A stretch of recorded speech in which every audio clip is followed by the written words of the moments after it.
All right, here we go this morning. We got expert Kerry Foamer out here working on our smoothing and bull floating this morning, right after our concrete pour. And then we got Super Dave over there. He's a good supervisor, and so is Jack. He's a great supervisor.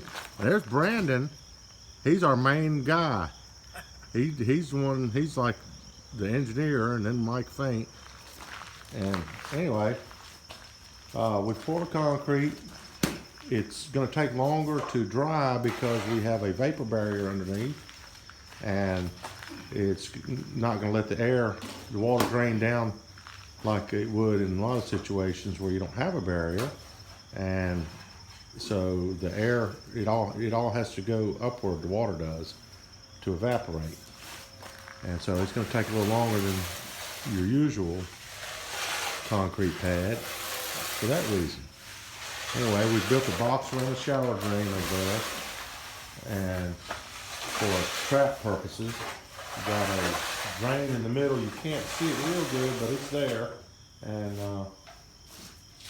there's the other sink drain.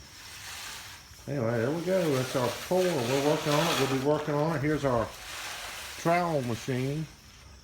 We'll be working back and forth in this concrete all day, probably till tonight.